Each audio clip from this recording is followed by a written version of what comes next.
Hello, a very good morning to all of you. Welcome to my channel NG Medicals. In this video, we are going to see the Cushing syndrome. First of all, you have to know where this word Cushing is comes from. So ये word Cushing एक scientist के through या कह सकते हैं कि एक neurologist के थ्रू रखा गया है जिनका नेम था हार्वे कुशिंग। तो उन्होंने ही इसके साइन एंड सिम्टम्स आइडेंटिफाई किए थे पेशेंट में। सो उन्होंने ही इस सिंड्रोम का नाम अपने सरनेम के अकॉर्डिंग रख दिया। ठीक है, that is Cushing syndrome. So what is the meaning of syndrome? Syndrome is a group of symptoms. ठीक है, सिंड्रोम क्या है? Group of symptoms is known as syndrome. तो सिंपली मैं आपको ये बता रही हूँ कि एक ऐसी डिजीज है जिसके बहुत सारे सिम्टम्स देखने को एक साथ बहुत सारे सिम्टम्स देखने को मिलेंगे। That's why this is known as Cushing syndrome. Okay, तो अब ये डिजीज है क्या, ये जानने से पहले वी हैव टू नो कि what are the organs or what glands are responsible to start this syndrome। तो सबसे पहले हमारे पास 2 किडनीज होती हैं, राइट एंड लेफ्ट। उनके ऊपर कैप लाइक स्ट्रक्चर होता है जिसको हम एड्रिनल ग्लैंड बोलते हैं। दोनों किडनी के ऊपर अपनी अपनी एड्रिनल ग्लैंड होती है, राइट। ये एड्रिनल ग्लैंड बहुत इंपॉर्टेंट होती है फंक्शन कराने के लिए, बहुत सारे हार्मोन्स को भी रिलीज कराती है। तो सबसे पहले अगर इस एड्रिनल ग्लैंड को मैं कट कर दूं तो कट पोर्शन के बाद ये वाला पार्ट मैंने निकाल दिया है। इसके बाद आपको 2 कलर के पार्ट्स दिख रहे होंगे, है ना। एक बीच में दिख रहा होगा, मिडिल में, तो M for middle, M for medulla.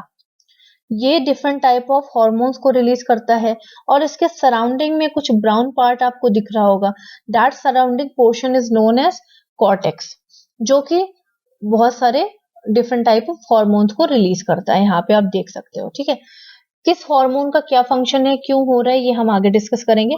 अब मैं आपको ये बताती हूँ कि कॉर्टेक्स फंक्शन कब करता है, कॉर्टेक्स रिलीज कब करता है हॉर्मोन्स को। ये कॉर्टेक्स तभी हार्मोन को रिलीज करता है जब हमारी पिट्यूटरी ग्लैंड, जो कि हमारी ब्रेन में होती है, वो फंक्शन करना स्टार्ट करती है। जब ये ब्रेन की ग्लैंड ACTH नाम के ACTH, जब जब ये ACTH रिलीज होता है पिट्यूटरी ग्लैंड के थ्रू, ये डायरेक्ट जाता है हमारे एड्रिनल ग्लैंड के कॉर्टेक्स में और कॉर्टेक्स पे जाकर के ट्रिगर करता है। तब ये cortex different type of hormones को रिलीज कराता है। ठीक, अब यहाँ कुशिंग सिंड्रोम में प्रॉब्लम क्या हो रही है कि बहुत एक्स्ट्रा ACTH रिलीज हो रहा है, बहुत ज्यादा अमाउंट में ACTH रिलीज हो रहा है।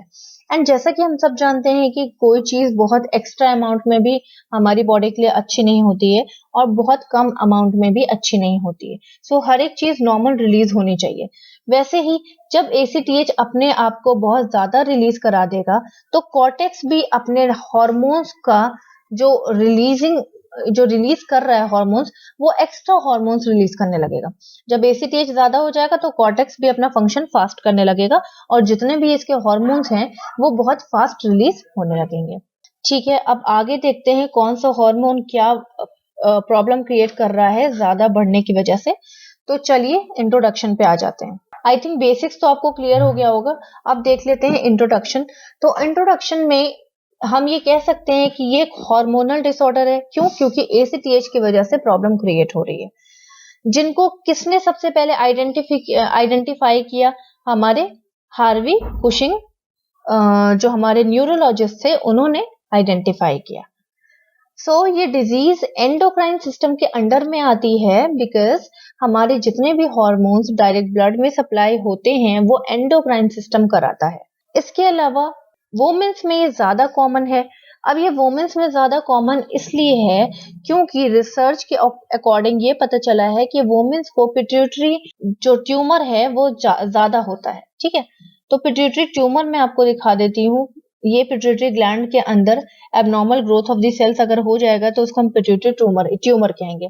तो आपको पता है कि जब पिट्यूटरी ग्लैंड में ट्यूमर हो जाएगा तो यहाँ से स्ट्रेस हार्मोन डायरेक्ट रिलीज होने लगेगा, बहुत ज्यादा स्ट्रेस हार्मोन रिलीज होने लगेगा। जब स्ट्रेस हार्मोन ज्यादा रिलीज होने लगेगा तो ACTH एडेनोकॉर्टिकोट्रोपिन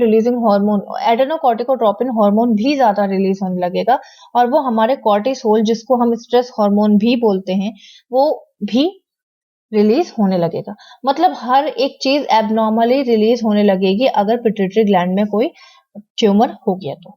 सिंपली पिट्यूटरी ग्लैंड में ट्यूमर हुआ जिसकी वजह से ऑटोमेटिकली स्ट्रेस तो हो ही रहा है, एक्स्ट्रा स्ट्रेस ले रहा है पेशेंट। अब उसको पता है कि उसको ट्यूमर हो गया है तो स्ट्रेस तो लेगा ही लेगा। इसके अलावा ACTH भी ज्यादा रिलीज होने लगेगा और वो कॉर्टिसोल को एक्स्ट्रा रिलीज करने लगेगा जिसको हम स्ट्रेस हार्मोन भी बोलते हैं। तो सुपरफिशियली स्ट्रेस भी बढ़ रहा है और स्ट्रेस हार्मोन भी बढ़ रहा है। इसके अलावा एक और रिपोर्ट से पता चला है कि according to the National Institute of the Health ने भी ये आइडेंटिफाई किया है कि वुमेन्स के अंदर पिट्यूटरी ट्यूमर्स ज्यादा पाए गए हैं अकॉर्डिंग टू द मैन। तो इस वजह से हम ये चीज बोल सकते हैं कि womens are more prone to the Cushing syndrome. Next है डेफिनेशन। तो डेफिनेशन क्या बोलती है कि एंडोक्राइन डिसऑर्डर की वजह से क्या हो रहा है, हमारी जो बॉडी है उसमें एक्स्ट्रा अननेसेसरी कॉर्टिसोल लेवल बढ़ रहा है और जिसकी वजह से हमें डिफरेंट टाइप ऑफ सिम्टम्स आ रहे हैं। एक और डेफिनेशन देख लेते हैं। ये एक हार्मोनल डिसऑर्डर है जो क्यों हो रहा है, कॉर्टिसोल नाम के एक हार्मोन की वजह से हो रहा है। कॉर्टिसोल बहुत ज्यादा इंक्रीज हो जा रहा है, ठीक है, जिसकी वजह से डिफरेंट टाइप ऑफ सिंड्रोम्स देखने को मिल रहे हैं, लाइक ग्रुप ऑफ सिम्टम्स देखने को मिल रहे हैं। That is hallmark. हेलमार्क क्या है? हेलमार्क इंक्लूडिंग बफेलो हम्प, ये एक तरह का कुबड़ पीछे निकल आता है। स्ट्रेच मार्क हो जाते हैं बहुत ज्यादा, जैसे प्रेगनेंसी में हो जाते हैं वैसे ये वुमेन प्रेग्नेंट नहीं है फिर भी इसको बहुत ज्यादा स्ट्रेच मार्क हो रखे हुए हैं because of the fat deposition. इसके अलावा हैंड्स बहुत पतले हो जाते हैं, लेग्स बहुत पतले हो जाते हैं और बीच की जितनी भी बॉडी है वो बहुत ज्यादा मोटी हो जाती है। एंड ऑल्सो मून फेस, ठीक है, मून फेस मीन्स हो जाता है एकदम गोल फेस हो जाता है because of the fat deposition. यहाँ पे इतना फैट बढ़ जाता है कि आपकी जो जॉ लाइन है वो डैमेज हो जाती है और आपका फेस मून की तरह गोल दिखने लगता है, ठीक है। तो ये सारे चीजें सिंड्रोम बनाती हैं। टाइप्स ऑफ कुशिंग सिंड्रोम कितने टाइप्स के होते हैं? So it is of two type, दो तरह के होते हैं। एक ACTH डिपेंडेंट होता है और एक ACTH इंडिपेंडेंट होता है। ACTH डिपेंडेंट का मतलब ये है कि जहां से भी ये ACTH निकल रहा है, जिस पे भी ये ACTH डिपेंड है, ठीक है, उसमें प्रॉब्लम हो रही है। तो ऑब्वियसली ACTH कहां से निकल रहा था? हमारा पिट्यूटरी ग्लैंड से निकल रहा था। Now we are going to see the types of the Cushing syndrome. So it is divided into two types, ACTH dependent and ACTH independent. So adrenocorticotropin hormone depend करता है पिट्यूटरी ग्लैंड पे। तो इस type में pituitary gland पे कोई ना कोई प्रॉब्लम हुई होगी, जबकि ACTH इंडिपेंडेंट का मतलब है एड्रेनोकॉर्टिकोट्रोपिन हार्मोन डिपेंड नहीं कर रहा है। इसका मतलब ये है कि जो भी प्रॉब्लम आई है वो पिट्यूटरी ग्लैंड पर नहीं आई है, किसी और वजह से आई है। तो हम कह सकते हैं कि इंटरनल प्रॉब्लम है, हमारे इंटरनली कुछ ना कुछ प्रॉब्लम हो रही है जिसकी वजह से ACTH डिसबैलेंस हुआ है। और ACTH इंडिपेंडेंट में क्या हो रहा है कि ये एक्सटर्नल प्रॉब्लम है जो कि ACTH को रिलीज करा रही है। एग्जाम्पल देख लेते हैं। ACTH डिपेंडेंट में आ जाता है आपका पिट्यूटरी कार्सिनोमा या पिट्यूटरी कैंसर, जिसकी वजह से ACTH ज्यादा रिलीज हो रहा है। और इंडिपेंडेंट में आप कह सकते हो कि हो सकता है कि आपने कोई कॉर्टिकोट्रोपिक ड्रग लिया हो, जैसे प्रेडिनाइसोलोन। ये ड्रग होता है एंटी इन्फ्लेमेटरी, इन्फ्लेमेशन को कम करता है। तो हो सकता है कि ये ड्रग लेने की वजह से आपका कॉर्टिसोल हार्मोन ज्यादा इंक्रीज हो रहा हो, ACTH ज्यादा इंक्रीज हो रहा हो, जिसकी वजह से आपको कुशिंग सिंड्रोम हो गया। नेक्स्ट है आपका causes of the Cushing syndrome. तो सेम चीज, कॉर्टिकोस्टेरॉइड्स, आप एक्सटर्नली ड्रग्स ले रहे हो, वो ड्रग्स जो कि आपको आपके ACTH को ऑटोमेटिकली ट्रिगर कर रहा है और इंक्रीज कराने में हेल्प कर रहा है, जैसे प्रेडिनाइसोलोन हो गया। इसके अलावा पिट्यूटरी कार्सिनोमा, पिट्यूटरी कैंसर बता चुकी हूँ। इसके अलावा या तो हो सकता है कि जो आपकी एड्रिनल है कार्सिनोमा, एडेनोमा, यानी कि आपके एड्रिनल ग्लैंड के अंदर ही कोई कैंसर बन गया हो जिसकी वजह से एसीटीएच की जरूरत नहीं पड़ रही है और आपका कॉर्टिसोल ऑटोमेटिकली इंक्रीज हो रहा है। ठीक है, तो ये हो गया आपके causes of the Cushing syndrome. Next आ जाते हैं पैथोफिजियोलॉजी। तो एज ऑलवेज इटियोलॉजी की वजह से क्या हो रहा है कि जो हमारा नॉर्मल मैकेनिज्म था बॉडी का वो डिस्टर्ब हो रहा है और जो फंक्शन है नॉर्मल वो इनइफेक्टिव हो रहा है, जिसकी वजह से क्या हो रहा है, excess secretion of the adrenal cortical hormones, that is ACTH का एक्सेस सिक्रीशन हो रहा है, जिसकी वजह से वो कॉर्टिसोल को एक्सेस सिक्रीशन करा रहा है। लास्ट में क्या हो रहा है, inadequate amount of the adrenal cortisol hormone in secretion, that is जितना होना चाहिए उतना नहीं हो रहा है, नॉर्मल नहीं हो रहा है, बाकी एक्स्ट्रा बढ़ रहा है। एक्स्ट्रा बढ़ने की वजह से क्या हो रहा है, हाइपर कॉर्टिसोलिज्म, लाइक जो कॉर्टिसोल हार्मोन है जब बहुत ज्यादा हाई हो जाएगा उसको हम बोलेंगे hyper cortisolism. Okay, so next आ जाते हैं ऑन द क्लिनिकल मैनिफेस्टेशंस और क्लिनिकल फीचर्स, और you can say that sign and symptoms. तो साइन एंड सिम्टम्स में हम देख सकते हैं जिस तरह से ये इमेज दिखाई जा रही है उसमें ये जो लेडी है, this lady is not normal. आपको ये कहीं से भी नॉर्मल वुमेन नहीं दिख रही होगी। There are many like abnormalities in this women. तो चलिए देख लेते हैं क्या क्या एबनॉर्मैलिटीज आती हैं किसी भी पर्टिकुलर कुशिंग सिंड्रोम के पेशेंट पे। ओके, फर्स्ट है आपका मून फेस। तो मून फेस मींस चांद का टुकड़ा नहीं होता है, I am just kidding. Moon face means होता है कि एकदम फेस जो हो रहा है वो कैसा हो जा रहा है, गोल हो जा रहा है, सर्किल हो जा रहा है, ठीक है, एकदम राउंड राउंड हो जा रहा है। दिस इज बिकॉज आपकी जो जॉ लाइन है वो डैमेनिश हो जा रही है। ये जो आपकी जॉ लाइन होती है जो आपके फेस का एक लुक देती है वो लुक नहीं आ रहा है, एकदम भरा सा बड़ा सा गोल सा चेहरा आ रहा है because of the fat deposition on the face, ठीक है, जिसकी वजह से जॉ लाइन डैमेज हो गई। इसके अलावा मूड डिसऑर्डर हो रहा है। क्यों हो रहा है मूड डिसऑर्डर, ये मैं आपको थोड़ा सा नेक्स्ट स्लाइड की हेल्प से बताऊंगी। मूड डिसऑर्डर क्यों हो रहा है, सबसे पहले जो मैंने आपको बताया था कि जो कॉर्टेक्स है वो एक्स्ट्रा एक्स्ट्रा हार्मोन रिलीज करना स्टार्ट कर दे रहा है। सो ये एक्स्ट्रा हार्मोन कौन कौन से हैं हमारे, glucocorticoid, mineralocorticoids and sex steroids. ये 3 तरह के हमारे हार्मोन्स थे ना। तो ये हार्मोन्स क्या कर रहे हैं, जो ग्लूकोकॉर्टिकॉइड है वो अगर नॉर्मली वो क्या करता है, बीपी को कंट्रोल करके रखता है, ब्लड प्रेशर को। इसके अलावा ये हाइपोटेंशन से बचाता है, लाइक हाइपोटेंशन नहीं होने देता, बीपी को कम नहीं होने देता है। इसके अलावा ये नए ग्लूकोज सेल्स भी बनाने में हेल्प करता है। समझ गए आप। तो ये जो ग्लूकोकॉर्टिकॉइड है ये इतने सारे फंक्शन कर रहा है। मान लो ये बहुत एक्स्ट्रा निकलने लगे, बहुत एक्स्ट्रा रिलीज होने लगे, तो ये क्या क्या करेगा, जिस बीपी को ये नॉर्मल रख रहा था, है ना, हाइपोटेंशन नहीं होने दे रहा था, तो अब ये क्या करेगा, उस बीपी को ये एक्स्ट्रा इंक्रीज करेगा क्योंकि ये खुद इंक्रीज हो रहा है। तो यहाँ पे क्या प्रॉब्लम क्रिएट होगी, बीपी इंक्रीज होगा यानी हाइपरटेंशन हो जाएगा। इसके अलावा सेकेंड इसका फंक्शन क्या था कि ये क्या कर रहा है, ये न्यू ग्लूकोज सेल्स को भी रिलीज कर रहा है, ठीक। तो जब ये एक्स्ट्रा रिलीज होगा तो ग्लूकोज भी एक्स्ट्रा रिलीज होगा। तो जब ग्लूकोज एक्स्ट्रा रिलीज होगा तो हम उसे क्या करेंगे, क्या कहेंगे, हाइपर ग्लाइसीमिया, ठीक है। जैसे इसको हाइपरटेंशन बोलेंगे वैसे इसको हाइपर ग्लाइसीमिया बोल देंगे। तो यहाँ पे हाइपोटेंशन नहीं होगा, हाइपरटेंशन होगा और हाइपर ग्लाइसीमिया हो जाएगा, ठीक है। चलो पिछली स्लाइड में चलते हैं। इसके अलावा मूड डिसऑर्डर क्यों होगा, जब हाइपरटेंशन होगा, बीपी बढ़ा रहेगा। इसके अलावा जब स्टेरॉइड हार्मोन हमारा बढ़ जाता है, कॉर्टिकोस्टेरॉइड हमारा बढ़ जाता है, तो वो करता क्या है कि वो हमारे ब्रेन के न्यूरोट्रांसमीटर को डिसबैलेंस करने लगता है और हमें एक तरह से डिप्रेस कर देता है, मतलब ब्रेन के न्यूरोट्रांसमीटर्स को डिप्रेस करना स्टार्ट कर देता है, जिसकी वजह से डिप्रेशन होने के चांसेस होते हैं कुशिंग सिंड्रोम में, ठीक है।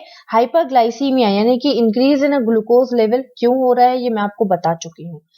Ketone urea, ketone urea means होता है कि यूरिन में कीटोन आ जाना, कीटोन क्या होता है? कीटोन एक तरह का बाय प्रोडक्ट होता है। बाय प्रोडक्ट होता है किसका? फैट का बाय प्रोडक्ट होता है।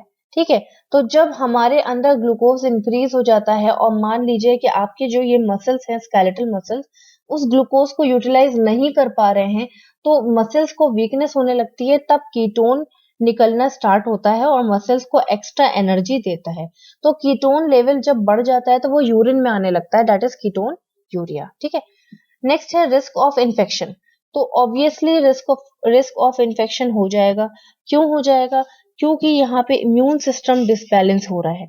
जब हमारा स्ट्रेस हार्मोन यानी कॉर्टिसोल हार्मोन बढ़ जाता है, तो हम वो क्या करता है कि वो हमारे इम्यून सेल्स को सप्रेस करने लगता है, उनकी फंक्शन को स्लो करने लगता है। इसीलिए कोई भी इन्फेक्शन आएगा तो हमारा इम्यून सिस्टम उसको रोक नहीं पाएगा और रिस्क ऑफ इन्फेक्शन बढ़ जाएगा।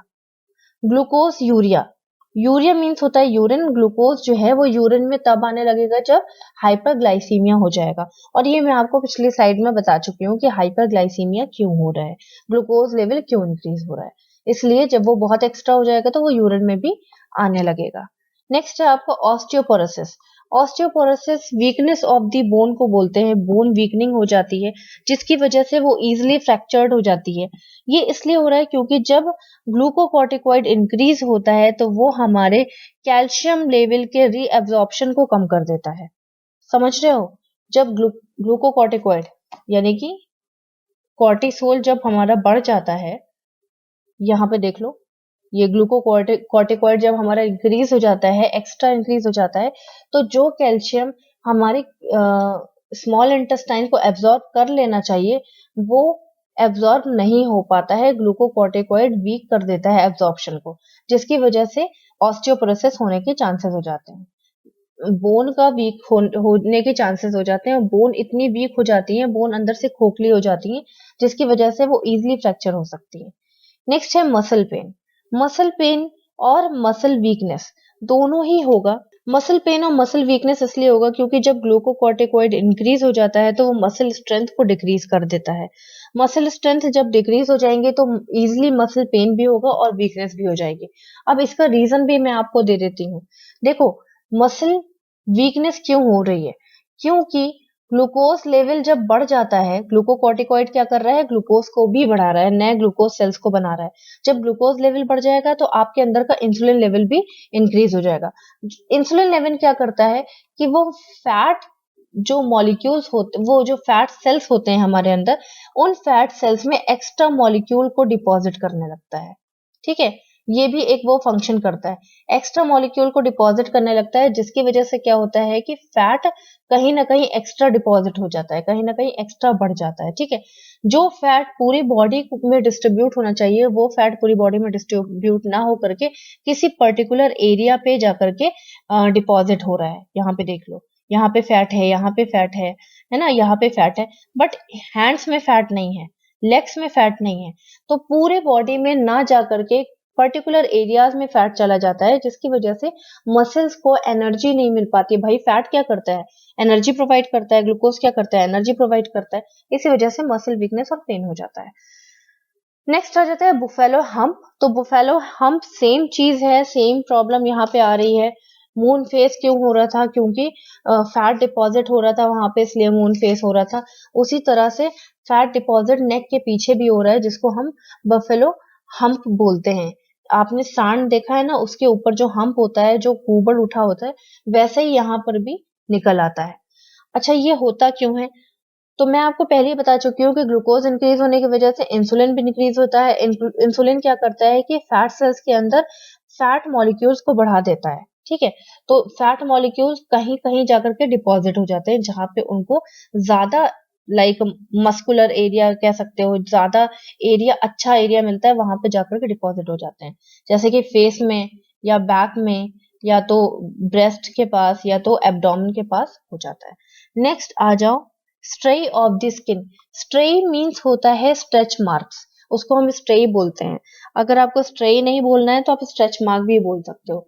तो जब प्रेगनेंसी में आपने देखा ना कि जब एब्डोमेन बहुत बाहर निकल आता है तो वहां पे बहुत सारे स्ट्रेच मार्क्स दिखने लगते हैं। वो इसलिए होता है क्योंकि आपकी स्किन थिन हो जाती है, पतली हो जाती है और इतनी ज़्यादा स्ट्रेच हो जाती है कि वो थोड़ी-सी क्रैक होने लगती है। लाइक वैसी क्रैक नहीं कि आपको हार्म हो। तो क्रैक होने की वजह से क्या होता है कि स्ट्रेच मार्क्स आ जाते हैं, ठीक है? यहाँ पर भी क्या हो रहा है कि एब्डोमेन में इतना फैट डिपॉजिट हो रहा है कि स्किन कैसी हो रही है, थिन हो जा रही है और उसमें स्ट्रेच मार्क्स आ जा रहे हैं। नेक्स्ट है truncal obesity. Truncal obesity means होता है कि ट्रंक में ओबेसिटी आ गई है। Central area of the body पे ओबेसिटी आना, यानी कि central area of the body पे फैटनेस आना, उसको बोलते हैं ट्रंकल ओबेसिटी। इसका रीजन मैं आपको ऑलरेडी बता चुकी हूँ कि जब फैट डिपॉजिट हो जाता है ऐसे एरिया में तो आ जाती है। नेक्स्ट आपका पुअर वुंड हीलिंग। तो जब आपका इम्यून सिस्टम डिक्रीज हो रहा है तो ऑब्वियसली अगर कोई चोट लग जाएगी तो पुअर वुंड हीलिंग होगी। नेक्स्ट है आपका थिन स्किन। थिन स्किन भी मैं आपको बता चुकी हूँ कि फैट की वजह से स्किन आपकी थिन हो रही है। इसके अलावा जो मैंने ऐड नहीं किया है दैट इज पेंडुलम एब्डोमेन।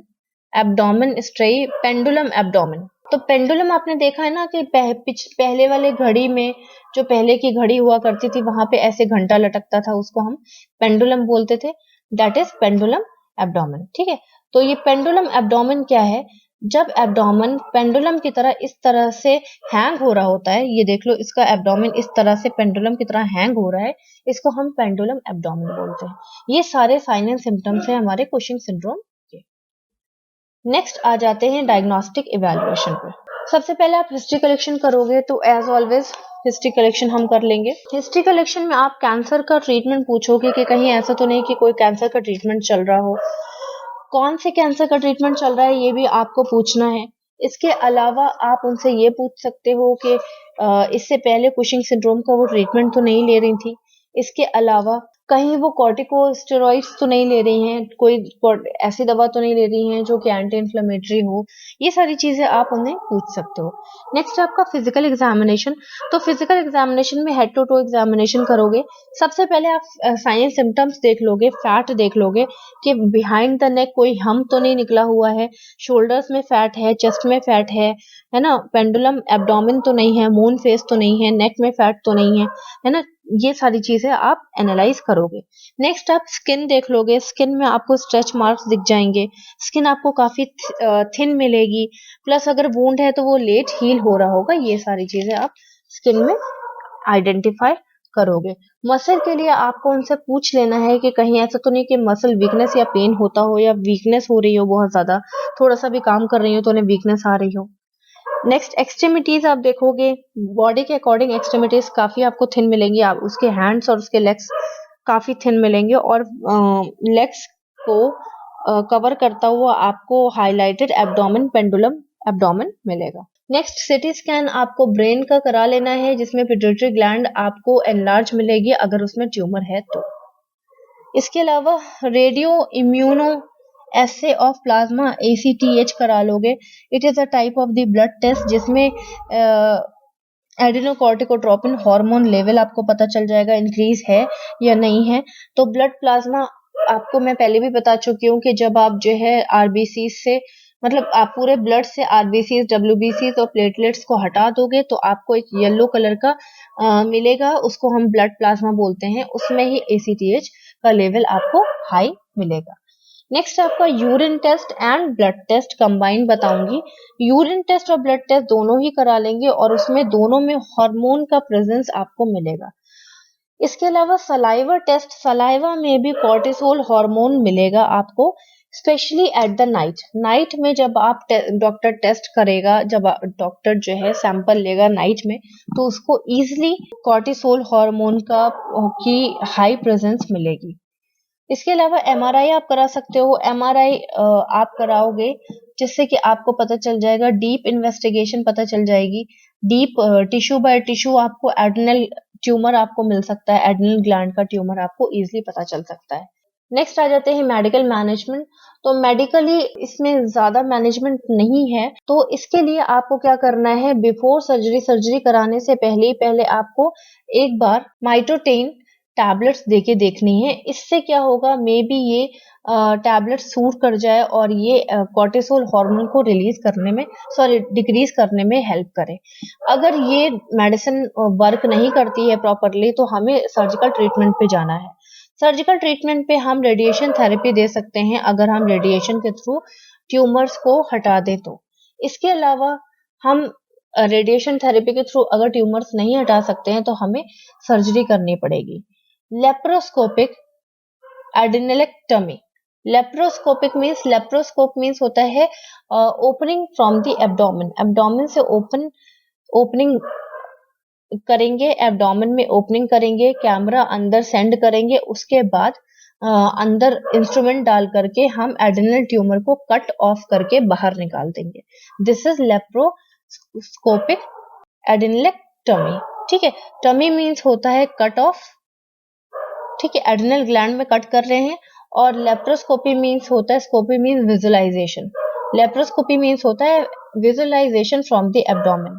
इसके अलावा एक और है हमारे पास जो कि पिट्यूटरी ग्लैंड के लिए है। पिट्यूटरी ग्लैंड ट्यूमर अगर होगा तो हम ट्रांसफिनोइडल सर्जरी करेंगे।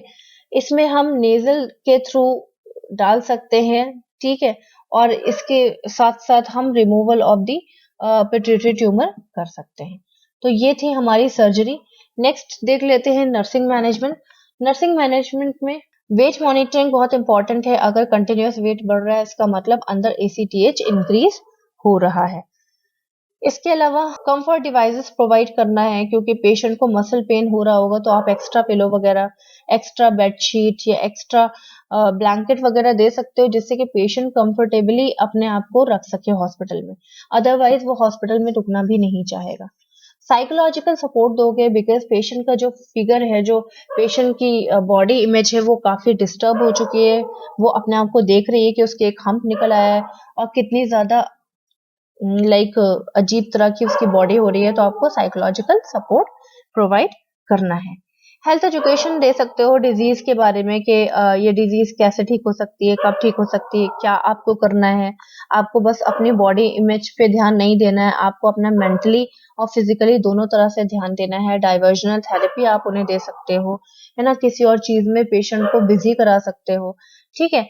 इसके अलावा हाइजीन मेंटेन बहुत इंपॉर्टेंट है। क्यों? क्योंकि अगर उसको इंजरी हो गई, इम्यून सिस्टम ऑलरेडी डिक्रीज हो रखा हुआ है और पेशेंट को इजीली इन्फेक्शन हो सकता है। एजुकेट करेंगे पेशेंट को रेस्ट और स्लीप के लिए, क्योंकि जितनी ज्यादा रेस्ट और स्लीप मिलेगी उतना ही ज्यादा वुंड हीलिंग में हेल्प मिलेगी। हर बार की तरह मैं आपको बताती रहती हूँ कि वुंड हीलिंग के टाइम पे सेल्स को रेस्ट चाहिए होता है। जब सेल्स रेस्ट कर रहे होते हैं तो हीलिंग फास्ट होती है, वो अपने हीलिंग पे ज्यादा तेजी से कंसंट्रेट कर पाते हैं, ठीक है। तो रेस्ट और स्लीप जब हम करेंगे तो कंसंट्रेशन हीलिंग का फास्ट होगा। Okay, limit mobility. ज्यादा मूव करने से पेशेंट को ऑलरेडी मसल वीकनेस है, मे बी उसको फेंटिंग हो जाए, वो बेहोश हो जाए, फैटिग हो जाए, तो उससे उसको इंजरी हो सकती है। तो लिमिट मोबिलिटी उसको बोलना है, ज्यादा मूव नहीं करना है। प्लस हम रेंज ऑफ मोशन एक्सरसाइज करा सकते हैं, जैसे स्ट्रेचनिंग एक्सरसाइज हो गई, है ना। वो अपने बैठे बैठे अपने रिस्ट को राउंड राउंड मूव कर सकता है, गोल गोल घुमा सकता है, जिससे कि उसके जॉइंट्स में पेन वगैरह ना हो और जॉइंट्स उसके मूव करते रहे, ठीक है। उसी तरह से लेग्स के साथ भी सेम चीज वो कर सकता है। Administration medication as prescribe by the physician. जो भी मेडिकेशन प्रिस्क्राइब की गई है पेशेंट को बोलना है, टाइम टू टाइम खाना है, अवॉइड नहीं करना है, अदरवाइज जो भी सिम्टम्स हैं वो कंटिन्यूअस इंक्रीज होते रहेंगे। नेक्स्ट है आपका कॉम्प्लिकेशंस। तो डायबिटीज हो सकती है। क्यों? क्योंकि शुगर लेवल बहुत बढ़ रहा है, ग्लूकोज अंदर बढ़ रहा है, तो पेशेंट को बोलना है कि लेस शुगर लेवल ले, मीठा कम खाए, है ना, ऐसी चीजें खाएं जिसमें शुगर कम हो। Increase the stability of the infection. Infection जो है देर तक, कई दिन तक रह सकता है। क्यों? क्योंकि ग्लूकोज लेवल इंक्रीज हो रखा हुआ है, और जब आपका ग्लूकोज लेवल इंक्रीज हो जाता है तो हीलिंग प्रोसेस डिक्रीज हो जाता है। इसके अलावा fractures due to the osteoporosis. जब बोन में ऑस्टियोपोरोसिस हो जाता है तो बोन की जो कह सकते हैं स्ट्रक्चर होता है, बोन के जो सेल्स होते हैं वो वीक हो जाते हैं, खोखले हो जाते हैं। तो पेशेंट को मोबाइल होने से यानी कि मूव कराने से बचाना है, जैसे कि हम ऑस्टियोपोरोसिस से प्रिवेंट कर सकें, और जल्द से जल्द ट्रीटमेंट कराना है। हाई ब्लड प्रेशर हो सकता है। क्यों? क्योंकि मैंने आपको पहले ही बता दिया कि कॉर्टिकोस्टेरॉइड क्या कर रहा था, बीपी लो से प्रिवेंट कर रहा था। तो जब वो एक्स्ट्रा रिलीज होने लगेगा तो बीपी हाई होने लगेगा। ट्यूमर बढ़ सकता है अगर उसका टाइम पे ट्रीटमेंट नहीं कराया गया तो। सीरियस इन्फेक्शन हो सकता है अगर टाइम पे मैनेजमेंट नहीं किया गया तो। So this is all about Cushing syndrome. If you are having any doubt, please ask me in a comment box. drop your comments regarding my plus point, my negative points, please. This will help me to improve myself. So till then, bye bye, take care and have a nice day. Next video में मिलते हैं, और अगर video अच्छी लगी तो please please please मेरे video को शेयर करो जरूर. Bye bye.